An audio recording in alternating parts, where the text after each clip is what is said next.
So a question I've had is it safe to use caffeine prior to workouts and soccer competitions? And if so, how much can I take? As a fitness and health professional who's not certified as a registered dietitian, I can merely provide information regarding the use of caffeine. If you want specific recommendations or prescriptions, you should certainly seek out a health professional who's licensed to do so. That being said, caffeine is one of, if not the most studied substances on the planet, so hopefully I can provide enough information to enable you to make a more informed decision yourself. Now, when first discussing caffeine, we need to understand what it is and how it works in the body. Caffeine is a drug and a stimulant that impacts psychomotor processes. Specifically, caffeine is an adenosine antagonist, meaning it works against adenosine. Adenosine inhibits the release of certain neurotransmitters such as acetylcholine, noradrenaline, and dopamine. Therefore, according to Spaeth et al. In 2014, caffeine simply works to increase the release of these neurotransmitters. And the increased binding of these neurotransmitters produces the primary effects of caffeine. Acetylcholine, for example, is important in stimulating muscle contractions. Dopamine is found to be higher in reward situations and produces a feeling of well-being. Noradrenaline, or more commonly known as norepinephrine, has a profound effect on the sympathetic nervous system, and the heart in particular. What it does is increases the heart rate and the contractility of the heart. So that's basically how caffeine works in the body. But how does it influence exercise? One of the most important measures in soccer conditioning is the repeated sprint ability. I'm sure at some point you've done the test where you start at one cone, run to the next and back in a certain amount of time. The time between sets gets quicker and quicker until you can't do it anymore. That's an example of a repeated sprint ability test, and that test specifically is the yo-yo intermittent recovery test. Now, a study by Pontifex and colleagues in 2010 gave athletes either 6 milligrams per kilogram body weight of caffeine or a placebo an hour prior to a repeated sprint ability test. What they found was caffeine resulted in faster times for completion of a sprint set, decreased time decrement as the number of sets increased, and the best set times for all sets came from the caffeine group. So not only were the athletes faster, they fatigued slower as well. A study by Lawrence Bright in 2014 found that low to moderate doses of caffeine, specifically 3 to 6 milligrams per kilogram body weight, improved running time to exhaustion at 85% VO2 max by over 10 minutes.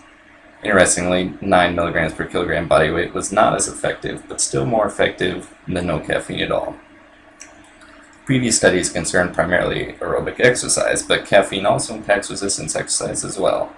And Duncan and colleagues produced a study in 2013 which examined the impact of 5 milligrams per kilogram body weight of caffeine on resistance exercise, reps to failure, rate of perceived exertion, and muscle pain perception while performing the reps to failure.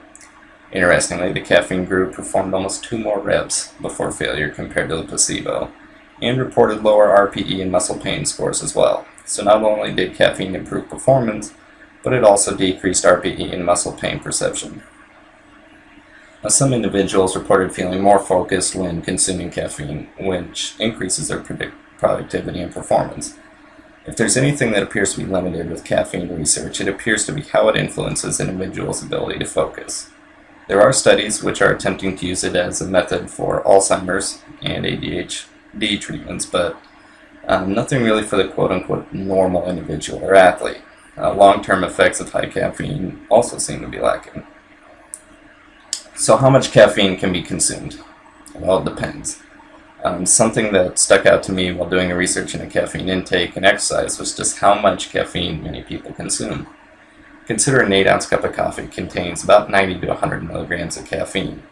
In the study previously mentioned by Lawrence Bright, what was considered low doses of caffeine was about 3 milligrams per kilogram body weight, which for the average individual amounts to roughly 200 milligrams caffeine.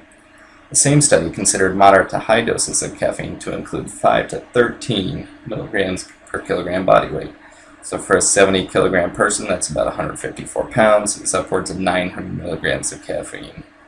If an individual were to consume 2 pots of coffee during the course of the day, they may not want to consume another 900 milligrams.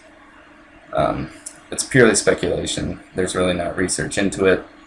Studies can't determine the impact of extremely high doses of caffeine on human subjects because of the potential for harm and therefore the resulting unethicalness of the study. It's also important to note that in many of these studies, the side effects of caffeine increase with the amount of caffeine ingested. So let's briefly talk about caffeine delivery. Does it matter if you get your caffeine from Red Bull or from pure caffeine anhydrous? Not really. According to a study by Quinlivan and colleagues in 2015, ergogenic effects of caffeine anhydrous were actually better than Red Bull on cyclists when they were cycling at about 75% power for an hour. So the potential benefits of caffeine intake occurs without all the extra stuff that's included in energy drinks. Now, many sports supplements contain caffeine, but their safety is beyond the scope of this video, and an RD or doctor should be consulted prior to using one of those supplements. So all this talk about improvements that can come with caffeine is great, but does it have side effects? And the answer is absolutely. As previously stated, caffeine increases dopamine. Now, most drugs which cause an increase in dopamine are addictive. So becoming addicted to caffeine is certainly a possibility. Caffeine is a stimulant, so naturally it has the potential to impact sleep. According to Ali et al. In 2014, even 200 milligrams of caffeine taken 3 hours before sleep significantly impacted sleep latency, or essentially how long to fall asleep, duration of sleep, and sleep efficiency. So you don't want to take it too close to bedtime. The study by Mr. Sprite in 2014 also reported nervousness, upset stomach, inability to focus, and mental confusion with high doses of caffeine in habitually light caffeine users.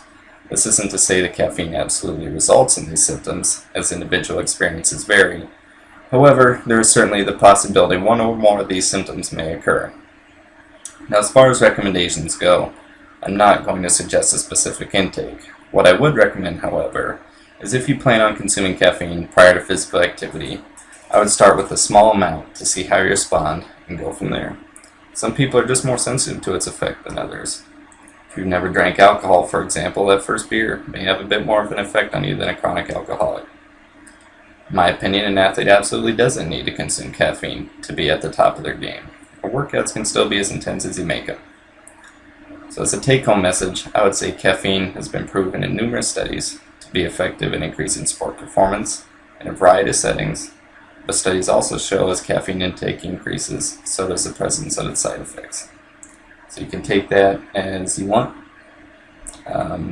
Hopefully that was helpful, and thank you very much.